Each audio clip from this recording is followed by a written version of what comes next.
So the working assumption so far has been that Rishi Sunak plans to hold the election on the 14th of November. Earlier in the year, he said his working plan was to hold it in the second half of next year, with the longest possible time for him to allow the economy to recover, tax cuts to kick in and be felt in workers' wallets, and go long, essentially, rather than going in the spring or going earlier. But we're hearing now that plan has been ripped up for two reasons. Firstly, the chances of Donald Trump winning re-election are increasing by the day. Now, the US elections are held in early November as well, and there's a feeling that a new British government, be it a re-elected Tory government, unlikely given the current polls, or a new Labour government, would need some time to bed in before massive geopolitical upheaval by the return of Donald Trump to the White House.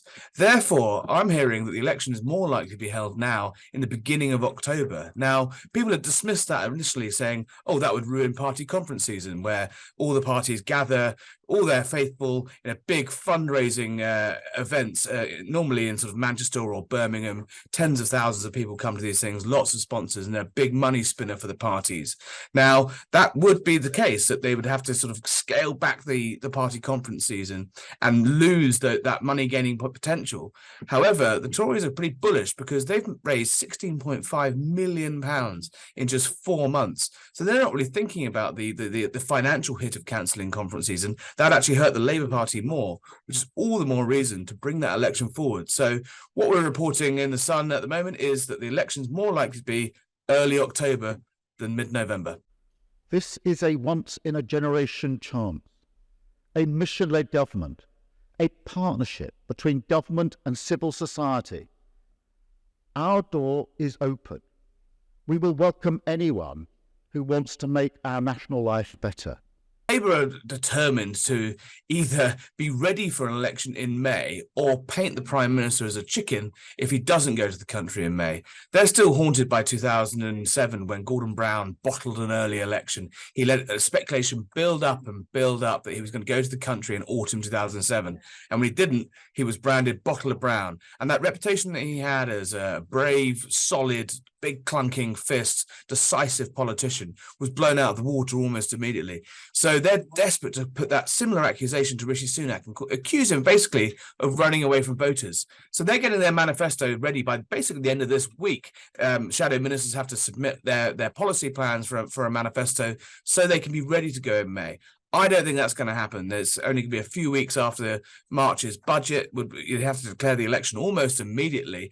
And the government are looking at the inflation numbers, looking at GDP numbers, looking at tax cuts and thinking they need as much time as possible to allow that to bed in. However, October, I think, would basically be when most people were originally expecting the election to be. November was a slightly sort of left field suggestion that would actually be the longer end of where it would go. Obviously, the government have until the middle of January 2025 to call the election. But I think anyone that tries to go to the country over Christmas, I think, would be punished even more than the Tories are looking like they're going to be at the ballot box. The problem the government have got to overcome is there just seems to be out there, be they Sun readers or normal voters, an overwhelming desire for some form of change. 14 years of Tory government, it does feel a little bit stale. It does feel a little bit exhausted. The party is riven with splits. There's lots of factions all having to go at each other. We've seen another one emerge this week, the popcons, who basically just want to, they're insisting it's not about leadership, it's about policy. But once again, the Tories are tearing chunks out of each other. The biggest obstacle to overcome for number 10 is just how can they be alternative, different, refreshing, and convince voters they deserve another 5 years, while also dealing with all the problems that the last 14 years have brought up. So change is basically Labour's biggest ally right now, and that's going to be really hard for the government to overcome. Bit of a rift opening now between the Labour leadership and the Shadow Chancellor, mainly over this £28 billion pledge to borrow all of that money to invest in green projects to get the UK energy sector carbon neutral by 2030, a massive ask and very expensive. Now, Rachel Reeves was asked 10 times the other day whether she was sticking to that £28 billion figure, and she wouldn't commit to it.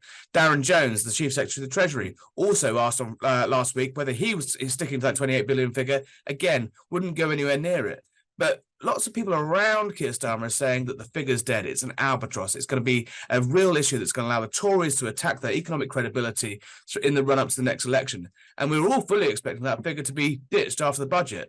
But Keir Starmer's popped up this week and actually recommitted himself to it. So Labour are in a bit of a mess about this. What they're desperately trying to do is reduce all the possible opportunities the Tories will have to attack them on economic credibility. But this 28 billion row is becoming a bit of a farce. I mean, the government, the Tories are all desperately clinging to the idea that there's a big undecided vote still out there, that there are lots of people who, they're not enthusiastic about Keir Starmer. As many 2019 Tory voters have gone to the Reform Party who have gone over to Labour. Yes, there is an element of that. Yes, there is a big undecided vote, and there are still people that there's no real enthusiasm for Keir Starmer, but there's also no real enthusiasm for the government. And the Tories would have to basically win over every single undecided voter left just to pull even. So things are bad for the government. They might not be the wipeout, doomsday style, complete thumping that many people fear for them, but things are not looking good. And there's increasing feeling around government that everything they're trying to do, every time they try to turn it around, every big initiative they do, be they tax cuts or any sort of big policy announcement, they're just not getting the response from the voters. It's almost like people have tuned out, they've stopped listening to the Tory party, and that's frustrating for the Prime Minister, and the people around him are getting increasingly desperate. Look what happened in 2017. Theresa May was flying high in the polls. She looked like she was on her way to a massive landslide. And, lo and behold, she ended up with a hung parliament. Things can turn during the campaign. But then equally on the flip side of that, look what happened in the run-up to 1997. Ken Clarke, John Major got the economy into a good place, but they weren't rewarded with that. The voters have made up their minds. So it really will come down to whether that obstacle to overcome for the government is just too big, that people are just ready for a change of government. It's time for the other team to have a go, or whether, with one budget, maybe even two fiscal events this year, they can put enough money back into people's pockets. But there's people around the Prime Minister are confident, but Tory MPs are increasingly resigned to defeat. The whole world is looking at what's happening in America. It's going to be a fascinating election there. And yes, of course, as one of America's closest allies, if not the closest, there is a huge knock-on effect. But yes, it's not just the result of the White House that's going to affect our election, because we're both both countries are going to the polls in the same year. Yes, the result is going to be massively influential in world affairs, but also the campaigns are going to be influential, because there tends to be a bit of a habit of what happens in what is discussed in US politics tends to feed into sort of questions that British politicians are asked, be that about trans in schools, white privilege, all of these sort of woke issues that are big talking points in US politics. I think that what we're really interested to notice in this election is that issues that come up in America, suddenly all of our politicians are going to be asked the same questions, and they're not necessarily issues that have the same impact in the UK, but could have an impact on the election.